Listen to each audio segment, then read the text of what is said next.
Hello, this is Not Too Interesting with my very interesting guest, Dylan Devine. How are you, man? I'm splendid. Thanks for having me. It's no problem. It's no problem. You're the first guy I ever interviewed, starting now. So, I'll Dylan, take it. so Dylan, tell the people, what do you believe in? Why are you here? So I'm here to defend the sanctity of life. We call it the pro-life position, and to convict people. There are hearts and minds that are on the fence about this, and they have been so desensitized by the modern media and by all the evils in our world that they can't see the largest genocide in human history taking place right under our own noses. Really? And what's this genocide? The genocide, of course, is mass abortion. All right. And what would you say to someone who says, and I of course know some people who would say that isn't a genocide, it's a right. Hmm. Well, then those people have no right to life themselves if they can't tell us where rights come from. All right. Well, let's start at the beginning. What is the basis of your beliefs? Let's just like the basis of it.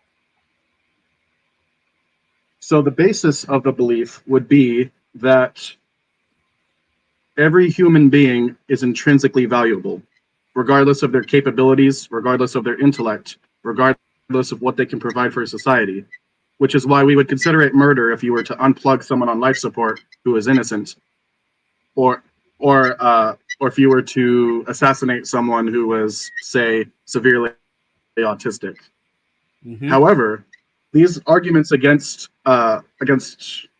abortion and pro-life would essentially be that they aren't valuable.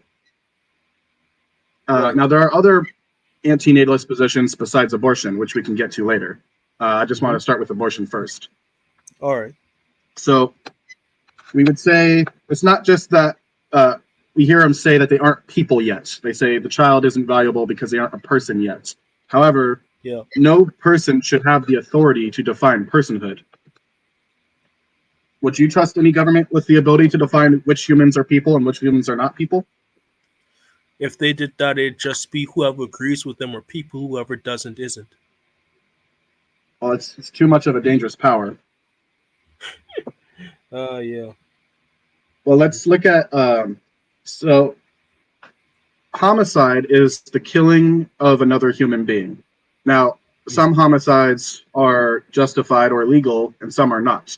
So, if the government gives a death penalty to a criminal, that person is being killed, but that person is guilty of crimes.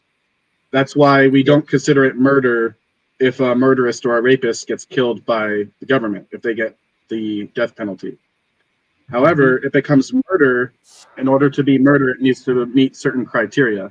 The victim needs to be innocent, they need to be human, and it has to be intentional. So Mm-hmm. if you are driving a vehicle and you accidentally kill somebody, that's homicide and that's manslaughter, but it's not murder. You call it manslaughter because it was on accident, not intentional. Mm-hmm. So in order to be murder, it has to be the taking of a human life. They have to be innocent. They can't have committed crimes worthy of death, and Mm-hmm. it has to be intentional. Yep. Abortion is all three of those things. It is the intentional killing of a human who is innocent of all crime. But worse than that, unborn babies are the most innocent. There is no one who could possibly be more innocent than an unborn child. They aren't capable of personal sin. They haven't committed any crimes. They aren't capable of personal wrongdoing. Mm-hmm. And not only that, but they are killed in the sanctuary that is supposed to nurture and give life to them. Hmm. The other aspect would be they say it isn't a person, it's just a clump of cells. Okay, well, let's take this with a thought experiment. Okay. If the government went door to door and they found every pregnant woman and forced her to get an abortion at gunpoint, so Mm-hmm. it's against their will. Every woman, whether they want the child or they don't want the child, is irrelevant. Every pregnant woman is forced to get an abortion. Would that be Yep. mass murder or would that be mass property damage? Every sane person would say mass murder. Precisely. Because the idea that in order to suggest that it's not murder, then what would it be? It has to be something. What crime would the government be committing? Well, if they say it's my body, my right, what they're really saying is that the child in their body is their property. However, we reject the notion, even intuitively. Non-Christians and Catholics also intuitively understand this. Human beings cannot be property. That was precisely what the issue of slavery has always been about. It's about human dignity, and humans cannot be another human's property. I agree. So, another way to look at it is we see governments will often give abortions to women who don't value their children. However, they'll have women who are pregnant in the same trimester, babies that are in the same condition, and the women are in the same health, but depending on the attitude of the mother, they will give them different medical advice. So if the woman wants the baby, suddenly it's a treasure and a gift from heaven. But if the woman doesn't want the baby, it's merely her property to dispose of as she wills.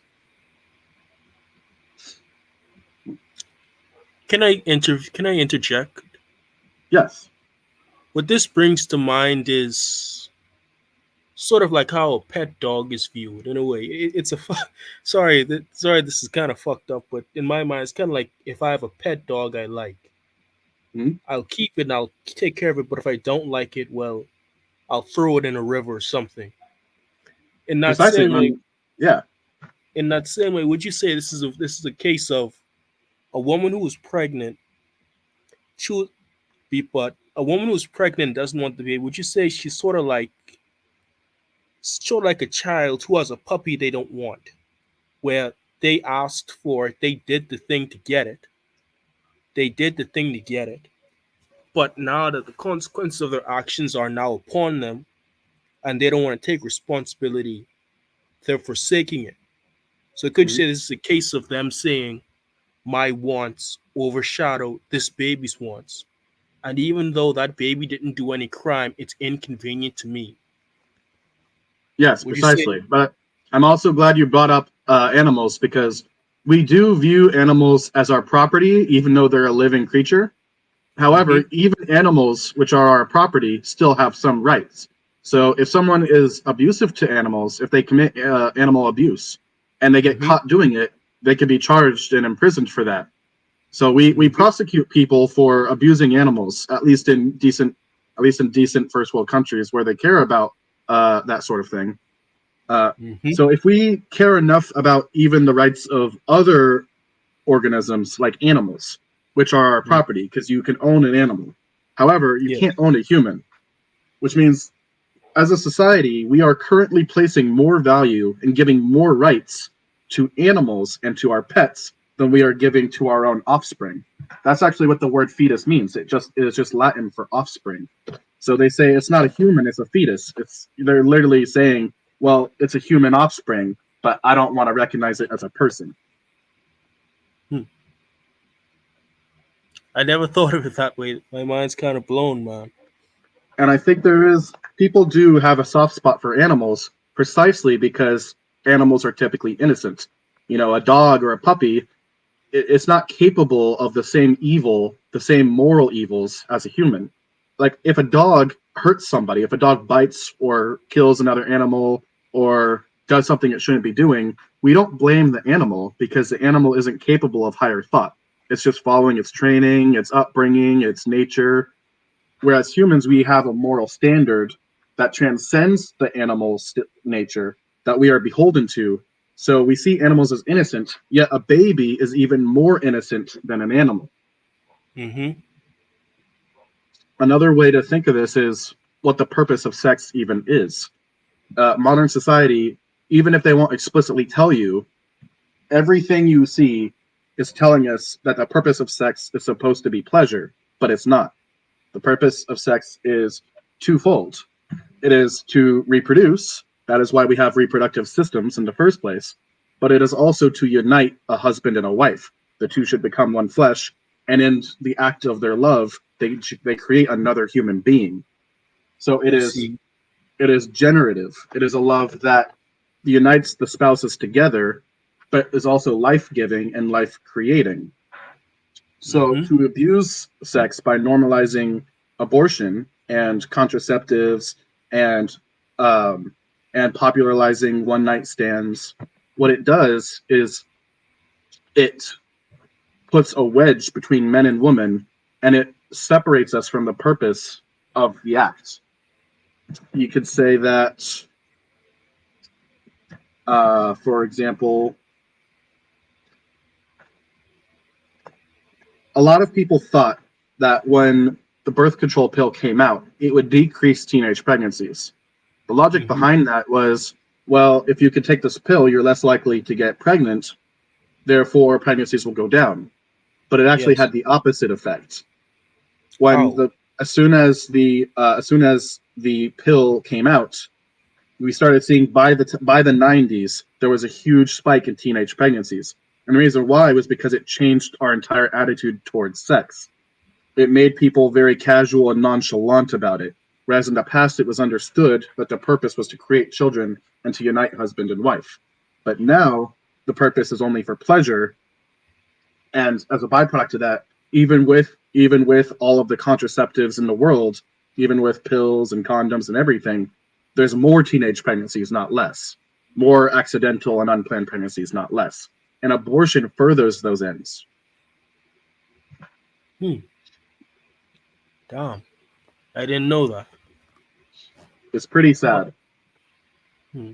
But to play devil's advocate for just one moment, Mhm. suppose I'm a woman and I tell you, Mr. Dylan Devine, that I understand what you're saying, but I'm a. I was going to say I'm a whore, but I wouldn't think a woman would say that. Mhm. But what if a woman would say to you, "But I choose to live this way because it's how I want to live. I value the pleasure of it because in a certain way, a woman born nowadays wouldn't really know how women say 100 years ago would view it. So would you say to a woman who would disagree with that? Well, there's a difference between rights and responsibilities. So there's there's a order of operations that form a hierarchy, and the word hierarchy essentially actually means holy order. So you have Mm-hmm. things that are the least holy, the least good, where and then you have things that are the most good or the transcendent good. So we could Mm-hmm. say you have the government doesn't force you to be a good person. I mean, there are actually lots of laws that may not be moral, and there are lots of moral actions that aren't governed by laws. Mm-hmm. You may look at, for example, adultery. Even Yeah. though adultery is a grave evil, there's no law against it in most Western countries. They're not going to throw you in jail for cheating. However, we understand that there's an ought to and an ought not to. You ought not cheat on your spouse. You ought not kill the unborn, even if it's legal.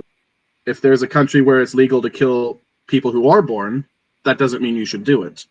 So we could say, even if it's legal to be promiscuous or to sell your body and to degrade yourself for money or for pleasure, you ought not to do it. But also not just for altruistic reasons, but it's also bad for the person doing it. It actually harms them in the long run.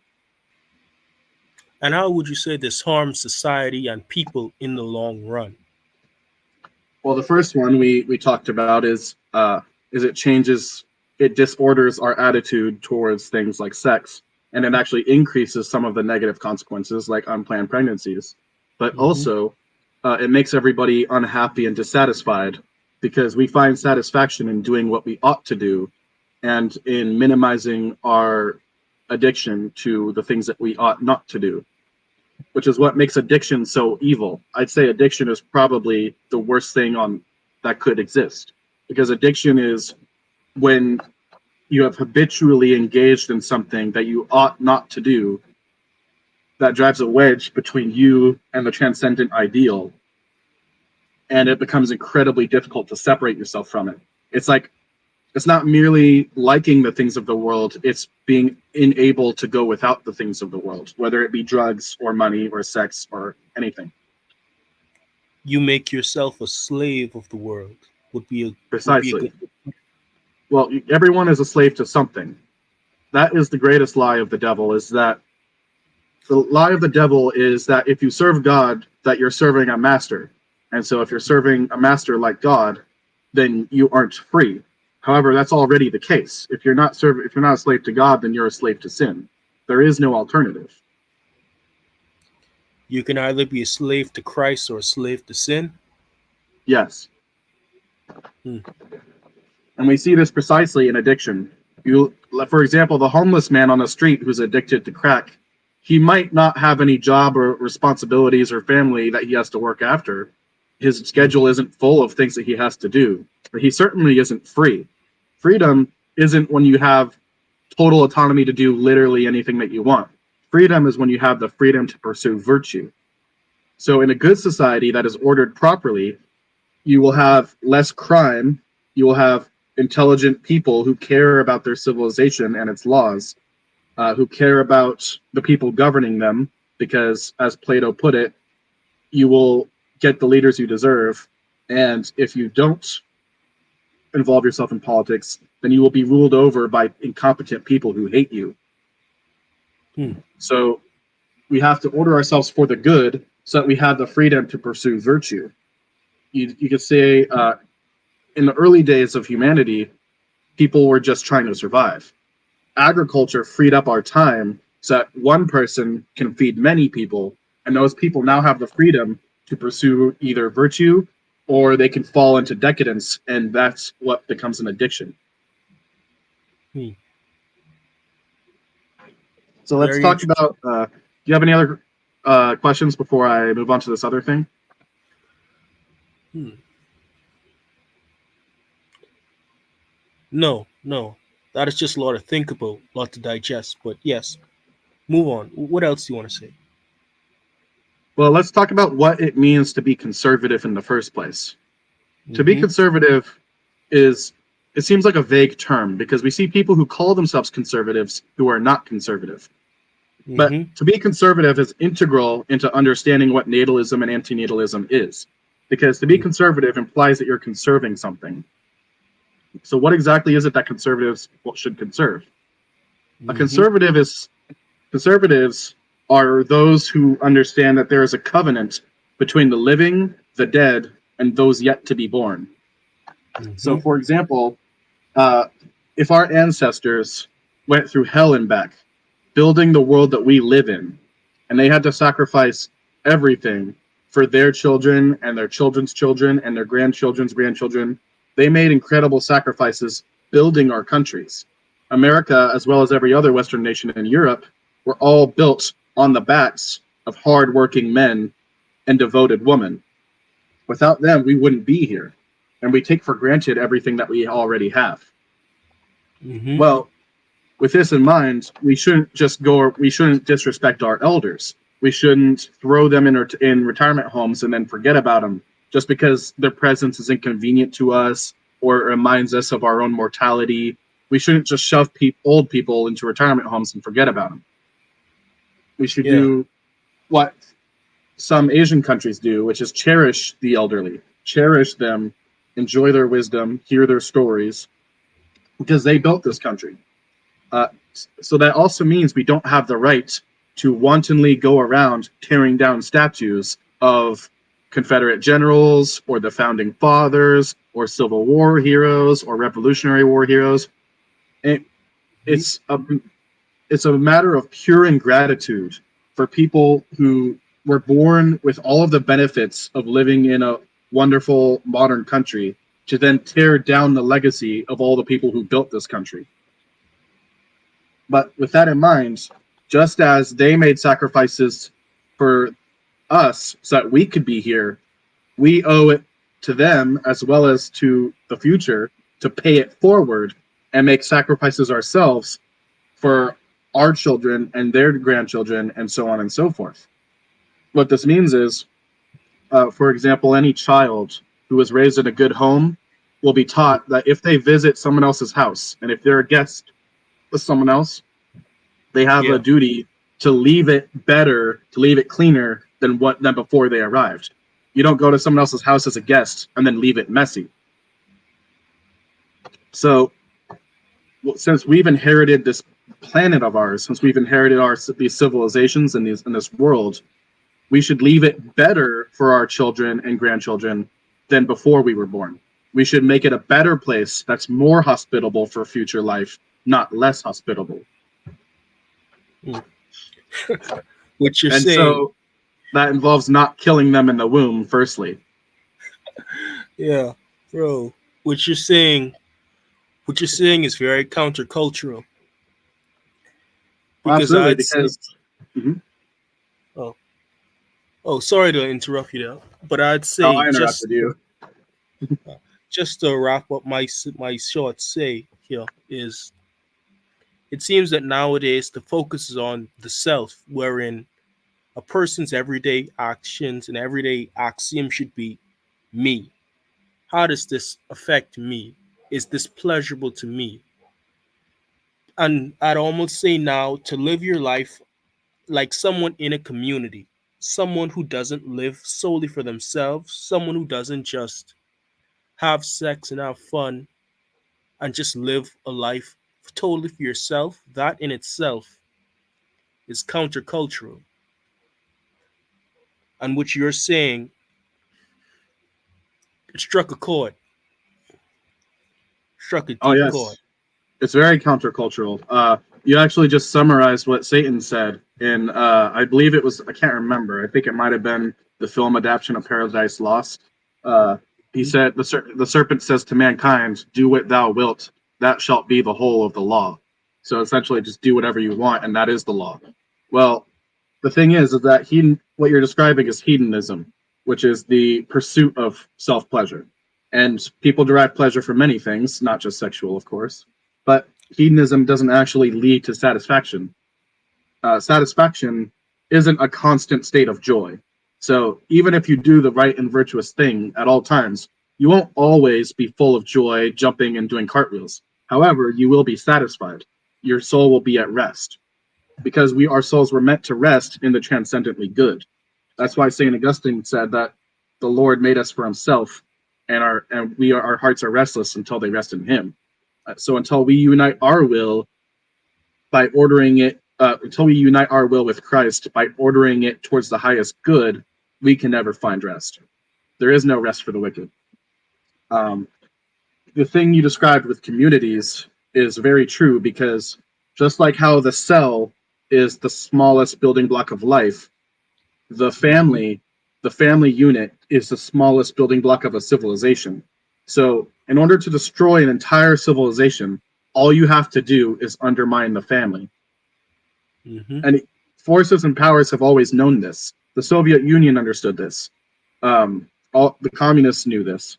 They wrote specifically that their goal was to undermine the family unit, and they've done very successfully because they know if they could put a wedge between men and women, if they can make all of the men addicted to porn and all of the women into promiscuous, then that would destroy the nuclear family. They wouldn't be having because the nuclear family is incredibly strong. It's like a triangle. Even if everything else in the world is falling apart, a family can provide for themselves. They can take care of each other. They can meet all of each other's spiritual, physical, and material needs. And children ought to be born in a family, not to a single mother or a single father, but to a mother and a father, hopefully with siblings, that creates a welcoming environment where they can be socialized at a young age, taught everything they need to know about the world, and they can go out into the world with the structure and support of an entire family. This is why you look at most antinatalists, they will try to argue against natalism by citing their own bad experiences. They'll say, I had a bad childhood, I'm miserable, I hate my life, therefore you don't have the right to bring in another human into this world because they can't consent into being brought into this world. I But it's stubbed my toe because on a Lego yeah, when I was three they're years old. they're projecting essentially. They're projecting their I do pity them because they are speaking truthfully about their own experiences. They just don't understand the purpose of having children in the first place. So instead of saying, I was miserable, therefore you shouldn't have children, they should say, I am miserable, therefore I'm going to be a good parent to my children, and my children won't be miserable, and my children will have a good life. It's funny you brought them up. I actually did try to get an interview with one of them. You might still. They might come on. Uh, but it was funny. Like, I stubbed my toe on a Lego when I was 3 years old. Therefore, nobody should have children. Yeah, sometimes they're over exaggerated. Uh, no, no, no. That was just me. That was just me. When I tried to get their worldview. That was the Come, impression you got. yes, I stubbed I my see. toe on a Lego when I was 3 years old. Therefore, no one should have children, especially you. Yeah. Well, a lot of All right. them are just unhappy, and so they want us to be unhappy too. But let's going back to the abortion topic for a second. One of Mm-hmm. the reasons I hear for justifying abortion is, well, I don't want this child, and I can't give them up for adoption because the adoption system is so bad, or because the foster system is so bad. And that is their criticism of those things is true. The adoption system does need to be improved. The foster care system does need to be improved as well. But why is their first instinct to kill the child then? They should say the adoption system sucks, therefore we should pass legislation that improves the adoption system. Instead, they're saying the adoption system sucks, therefore we should allow women to kill their children. Hmm. I never thought of it that way. And I that's how guess you know they don't care. They don't really care, because if they really cared about the adoption system, then you would see them campaigning and protesting and trying to fix adoption. Instead, they're campaigning for the right to, instead, they're campaigning my body, my choice so that they can have abortions. It shows you where their loyalty really lies. their loyalty lies with themselves, what they want to do.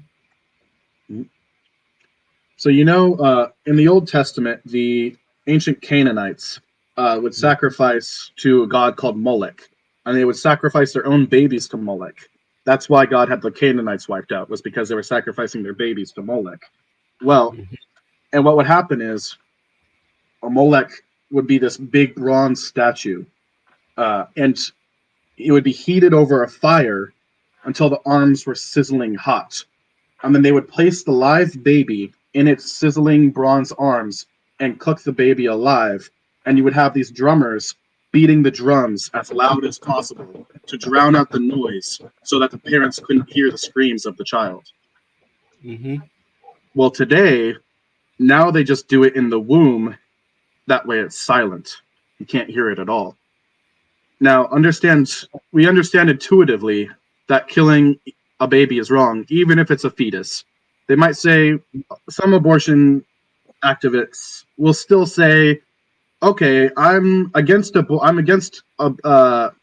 killing babies, but only once they're born. So they might say babies only have the right to live once they're born, and before they're born, or before a certain point in their development. They might say before they have a heartbeat, or before 5 weeks, or before the second trimester.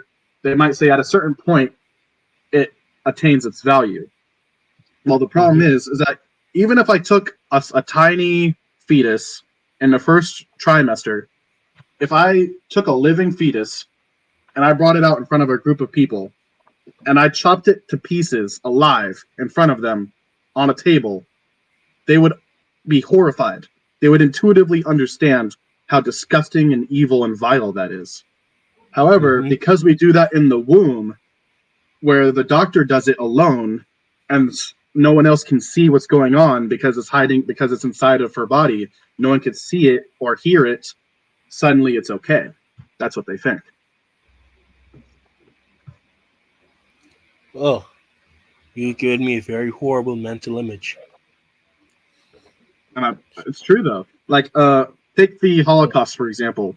In the Yeah. Holocaust, not every Nazi was eager to be a Nazi. A lot of German men were just 18-year-old boys who were conscripted into the army against their will by the fascist German government.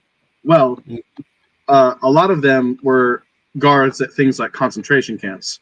And so the whole purpose of the gas chamber was that they could lock in Jews in there, seal the doors shut, and they wouldn't hear what was going on inside. They could Mhm. just they could just lock the door and walk away. Yes. So we wouldn't say that what they did wasn't evil just because they couldn't hear it or see it. Likewise, the inside of a woman's womb, even though you can't see or hear the horrors that are going on in there, that doesn't change the reality of what's going on. And it's even more tragic because the womb is supposed to be the safest place for a child. It's supposed because a child is completely innocent. You know, babies are innocent. They are vulnerable. So not only are they the most innocent, but they are the most vulnerable. They rely on their mother for everything, for all of their love, all of their sustenance, all of their life. They depend on it from their mother. So to Yeah. subvert that and to change the womb into their tomb is a grave evil. It is unspeakable, and we're having millions of abortions every year. It's incredible. Damn. Oh, that image, that relationship where you showed me how it's similar to what they did in the past with Morlock. I didn't know about that.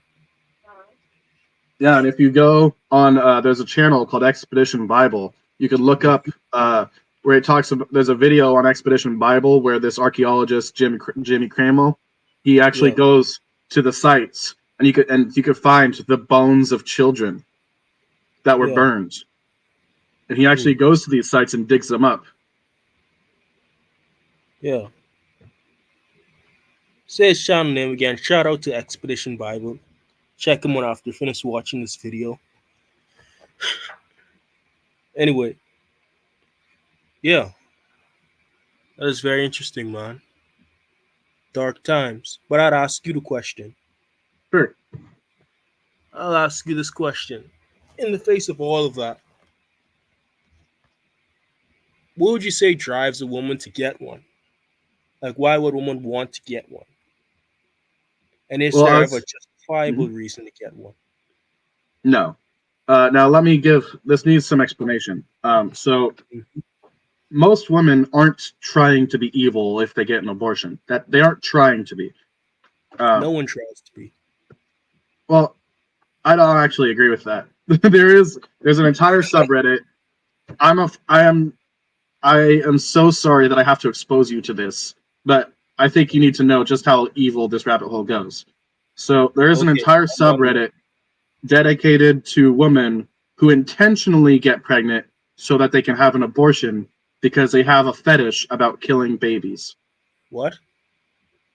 I don't want that on my Google search history, so I'm afraid to look it up again. If What? you want to look it up, yeah, it's true. I'm There's on a Reddit subreddit. now. There's a Reddit dedicated to, I think it's called planned abortions. If you looked up planned abortions, the whole goal is to get pregnant on purpose so that they could have it, so that they can abort the baby. And they go to states that allow late term abortions so that they can specifically kill the baby as they want the baby to be as big as possible before they kill it. And they get off on it. What? It's a sexual fetish. Yeah.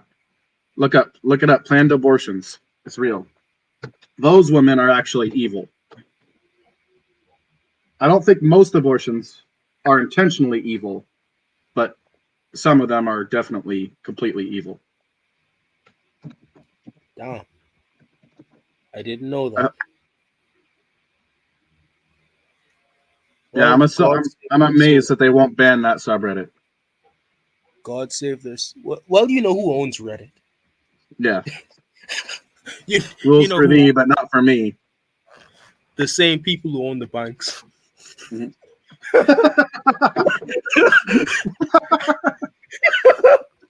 I I shouldn't won't say say that anymore. if this video is going on YouTube. We really shouldn't say anymore. Okay. We'll leave it at that. But to answer your question, Yeah. most women aren't doing it to try to be evil like those women are. What they're doing is they're justifying evil. Now, you can justify anything. So it doesn't actually mean it truly is justified, but you can mentally justify anything in your head. So Mm-hmm. these women have it justified because they've been told their whole lives that to be empowered, they have to have lots of casual sex, but also that the purpose of sex is pleasure, that they have right to their own bodies, and therefore the baby or the fetus, as they'll call it, because they'll say it's not a baby until it's born. Therefore, the Mm-hmm. fetus is an inconvenience to them, and they have the right to take it away, which does imply that it's their property. And we already discussed why human beings shouldn't be considered someone's property. Mm-hmm. But even still, they'll go to extreme examples. They'll say, well, what if a woman is raped? Should she be allowed to get an abortion then? Or they'll say, what if she's too young? Or what if it was incest or something like that? But let's just actually examine those carefully, because um, I've seen rape victims who committed abortions come out and specifically say what I already suspected anyway, which was that the abortion didn't fix it. The abortion doesn't erase the trauma of being a rape victim. So the argument that they're trying to put forward is they're trying to essentially say, well, if a woman is raped, at least she can be consoled by the fact that she doesn't have to raise the child. At least she could be alleviated of that.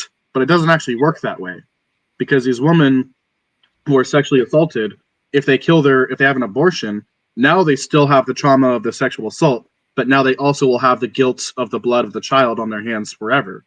That abortion will haunt them. Not that that should be the focus anyway. The focus shouldn't be, when it comes to abortion, it shouldn't be what are the thoughts and feelings of the parent. It should be the life that every child has, and the right and dignities of being a human being. But even in those extreme circumstances where you're talking about like an incestual relationship or a rape, the trauma doesn't go away by killing the baby. And it's also punishing the baby for the sins of the father.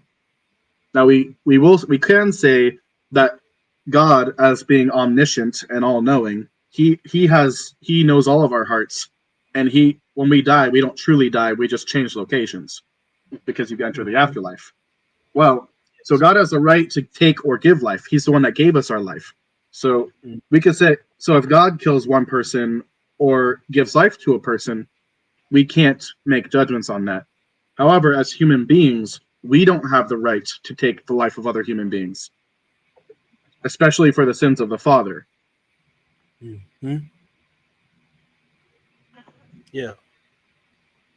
I think also that a lot of these women are just naive because they've been told that the abortion will fix their problems, but also that there's no health complications, or that the child isn't alive, or it's not a real person. So a lot of these women have just been lied to and misled. However, if you actually show them, like there's this charity called Preborn, and what they Mm-hmm. do is they give free ultrasounds to women who are considering abortion, and the women are several times more likely to not get an abortion as soon as they see the child on an ultrasound. So it's like Mm-hmm. as soon as they see the baby in the womb, it really clicks with them and they want to keep it. And I think Mm-hmm. if women could see inside the womb during an abortion, or if they were willing to look at those horrible abortion photos and to see how horrifying it is, I think they would turn away from it. Mm. I think they would too. Do you want to talk more about natalism in general? Because we've been talking about abortion for a while. Yeah, sure. But I'll tell you, looking back on it, I'm ashamed to say it. At one point of my life, I did actually agree with abortion. I won't lie. I did go through an edgy atheist stage. I was an edgy teen atheist. I'm sorry, but as silly as it was, looking back on it, I just accepted it. I didn't really know what it was. It wasn't That's until someone intentional. actually explained to me, and that's the thing. No one ever actually explained to me what an abortion was, or what the doctor did. Do you think that's intentional? Because no one ever actually, you realize that no one ever actually says what actually happens during an abortion. Yeah, that's by design. They don't want you to think about it. They don't want you to understand it. Um, so it's going back to the whole Moloch thing. It's like Mm-hmm. if they weren't ashamed of what they were doing, they wouldn't have to beat the drums. They wouldn't have to drown out the screams of the child unless they understood that it was evil. Mm-hmm. Likewise, they wouldn't kill a baby that's born. They wouldn't kill a baby that's not in the womb because we understand that's intrinsically evil. So they do it in the womb where you can't see it or hear it. Hmm. Damn. But it really is sick that they did it in the womb. I'd say that's even worse. That's a Now step above they will creative mode. often say, "What if the woman's life is at risk?" That's an objection I often hear.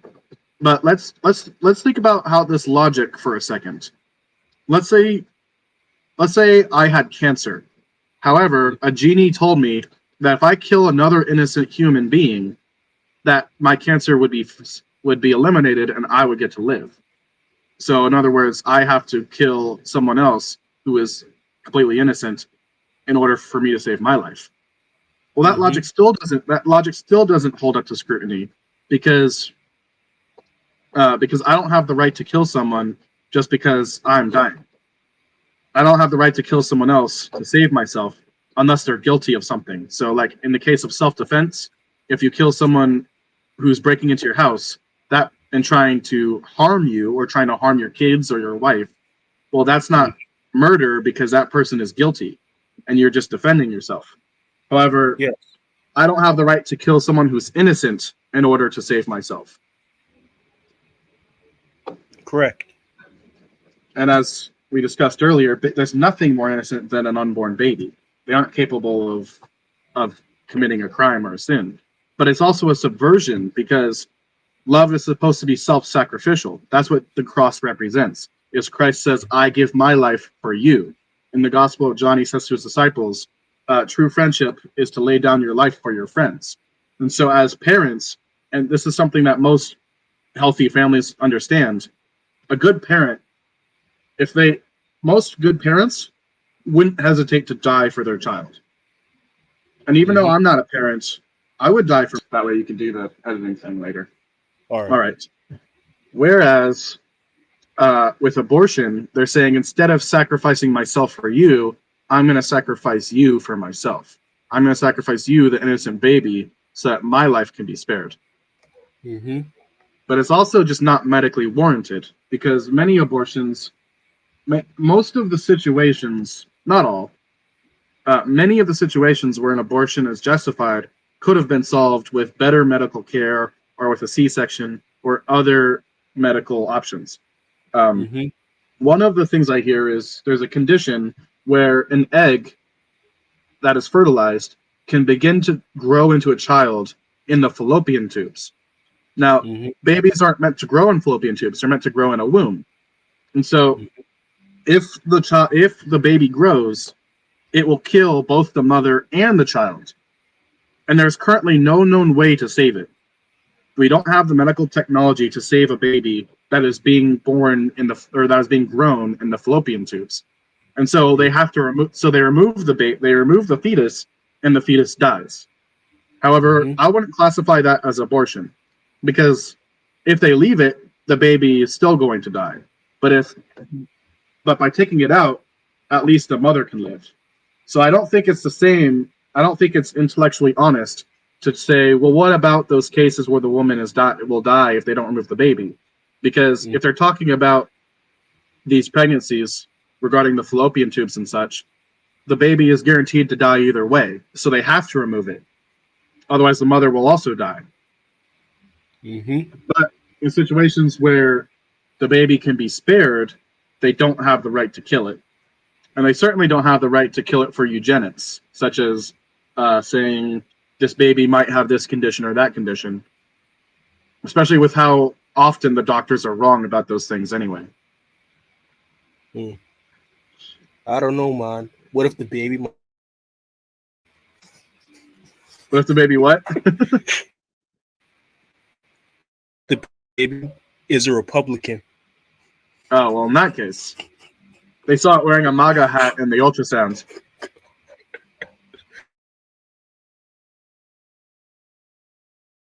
Continue, man. Continue. I'd say, Are you there? going back to, yeah, all right, it seems our internet connection is a little spotty. That's probably on purpose. Anyway, I'd say the purpose of Getting too natalism, much. the Rockefellers are stunting our internet, they're throttling it because they don't want us having this conversation. God damn it! I didn't even make one good video yet.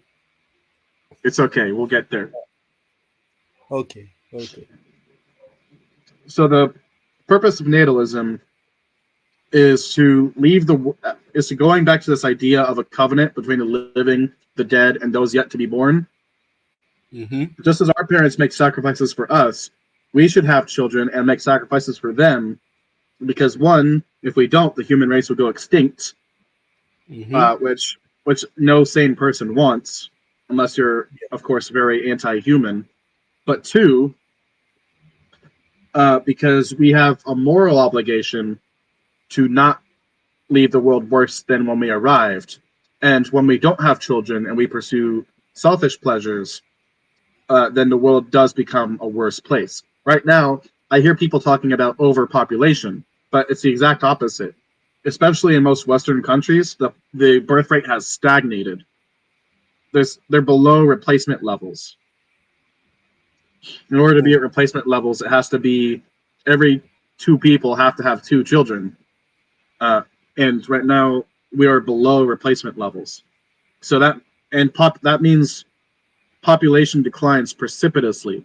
So first population declines gradually, and then suddenly the population falls off a cliff.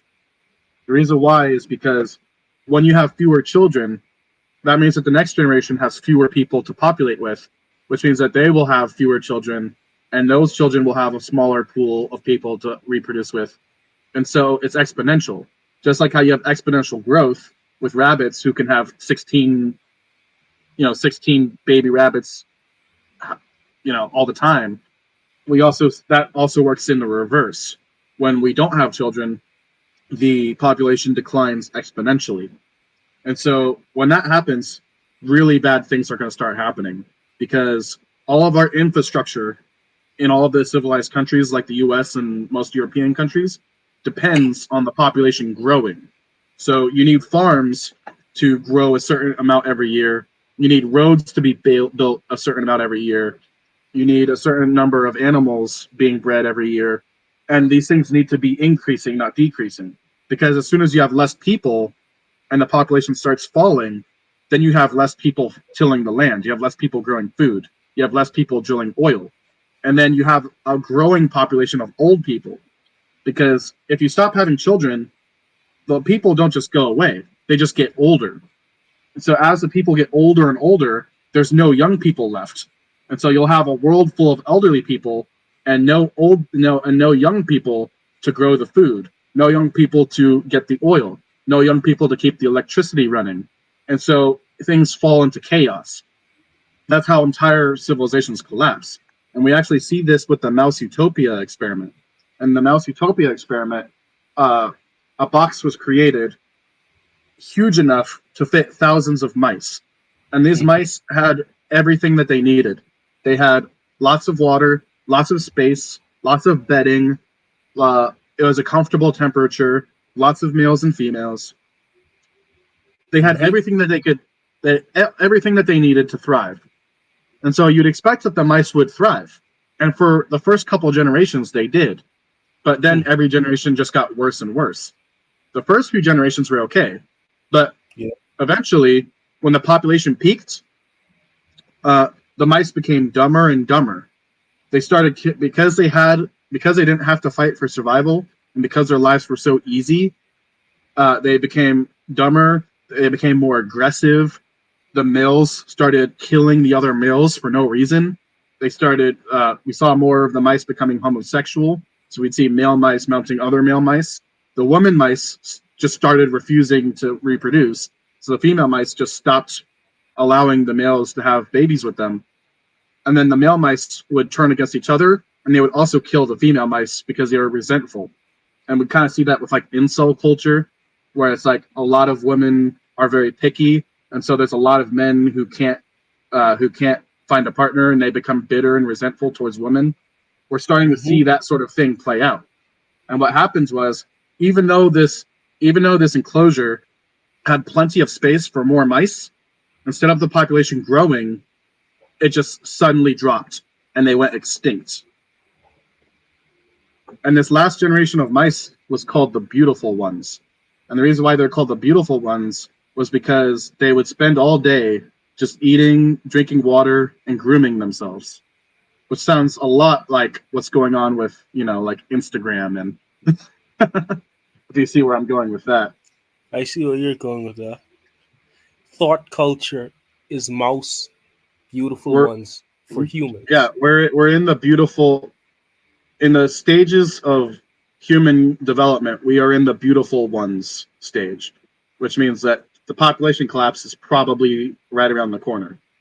But I have to We're ask you, already seeing the population fall. Yeah.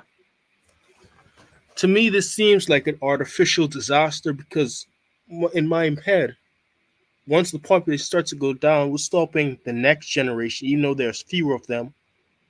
Why can't they reproduce and climb back up? There has to be something pushing down.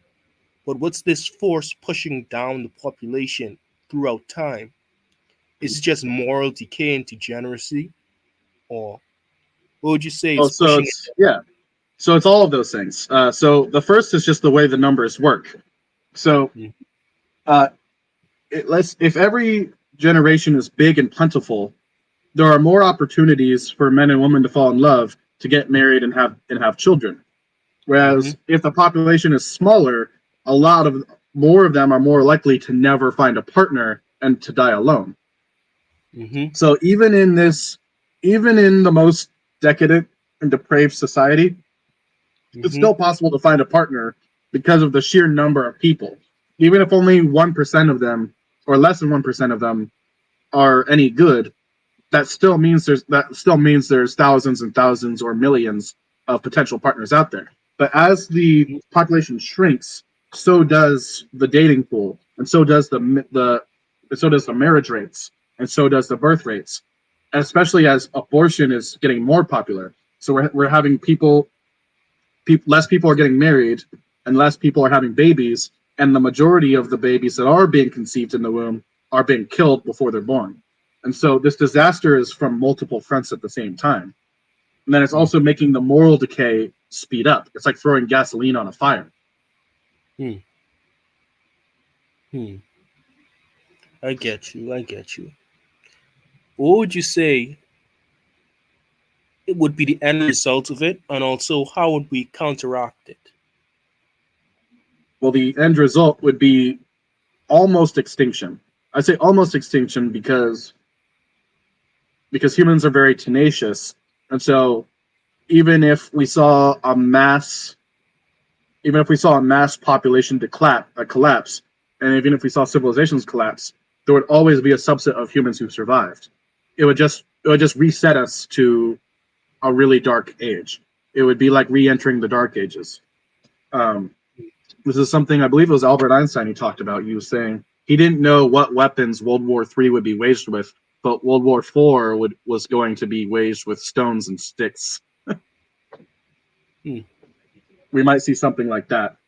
Um, but in order to counteract it, or to slow it down, or to prevent it, what would happen is not only would families need to have a lot, not only would people have to have a lot of children, but they would have to raise them well, because the change starts in the home, which is the smallest unit. It is the smallest unit of the civilization. It's the building block of society. So change needs to start in the home. That means, going back to your question, why can't they just have kids?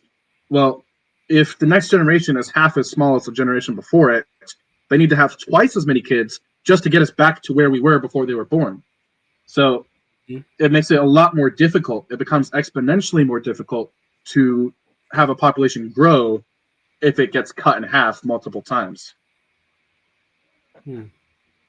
We do see some countries have high birth rates. Like we're seeing that in China and India and in parts of the Middle East, they have very high birth rates. But all that means is that we're going to become a minority, and we're going to become extinct in the West. Hmm. Yeah. These feminists, they might not like the so-called patriarchy in America, but it's a lot better than Sharia law. Hmm. Hmm. Maybe. Maybe. But I'd also ask the question: why? Like, just in general, I know there are some people. I've known a few people who wouldn't really care if humans went extinct, and I'd say that's a much broader subject. I'd say you're just a bit of a bitch and a bit of a nihilist, but that's a separate accusation. But I'd say, but why should I care? If I read the book of Ecclesiastes today, and in the book it says a man's life, all of his work goes to the next generation. One generation passeth away, another one cometh. And he talks about how it troubles him to think that everything he has will one day not be his anymore. It'll be to the next. And he doesn't know if the person who comes after him will be a fool or a genius or whatever. And I'd ask you this question. What would you say to someone who says that? Why should I care? I'm not going to be here. What would you say to that? Well, the answer is actually in Ecclesiastes, because as he explains, as Solomon says, he realizes that his concerns about the future are all vanities. It's a Hmm. vanity because it's out of his control. So it's vain for him to worry so much about his legacy and about his kingdom, uh, not for its own sake, but to worry about its future because it's not in his control. So, for example, it is not in our control. Even it is not in our control to make sure that humankind is great 1,000 years from now, but it is in our control to make sure that we do good right now. We could say we did our best.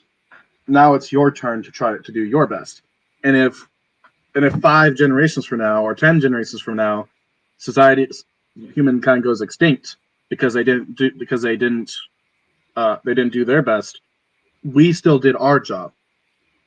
So a part of it is is understanding that our satisfaction comes from doing what we ought to do and not worrying so much about what others ought to do. That's not to say we can't commentate on it or take notice of it or discuss it, but we shouldn't worry about what the futures will do because the future isn't in our hands. The present is, or at least the distant future isn't in our hands. However, that's not necessarily the case because the decisions we make now will echo into the future. Because it's like the butterfly effect. You never know what small thing now will have a change on the future. So Yeah. while it is true that you can't know for sure if your legacy or if a country's legacy will live on or if it'll be delivered into the hands of fools in a generation or two, you can still do the best that you can now.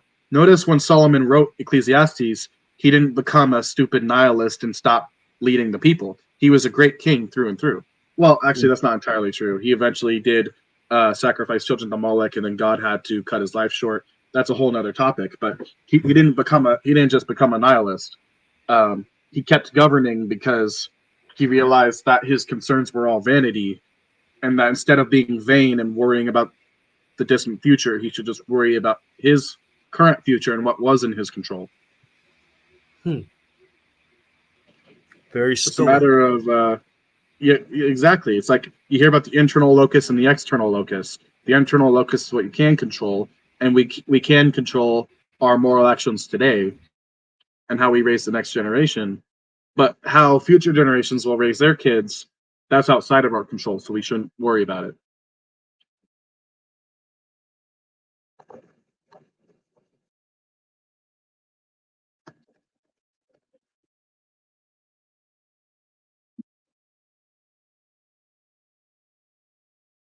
I think I lost you for a minute there. Oh, now I can hear you. Oh yeah, yeah. I got you. I got you. I got you. Just gotta cut that out again. All right, but could you just go over from a start off different point at 6? We're coming up on an hour. Just wait till it's about 1 hour mark. Then I'll just cut out that section where the internet cut. Okay. Okay. Now,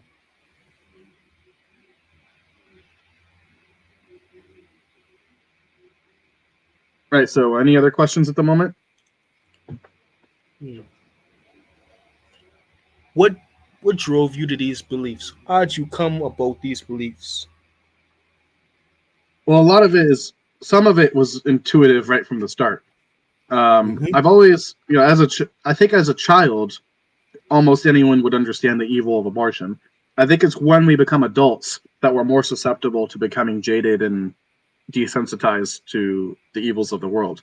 But I think if you were to show a child, and if you were to explain to to like a 10-year old what abortion was, they would Mm-hmm. almost all they would pretty universally have a negative reaction to it, and it would also make them wonder about their own parents, because you read online about children who find out that their mom had an abortion, and then they basically stop talking to their mom.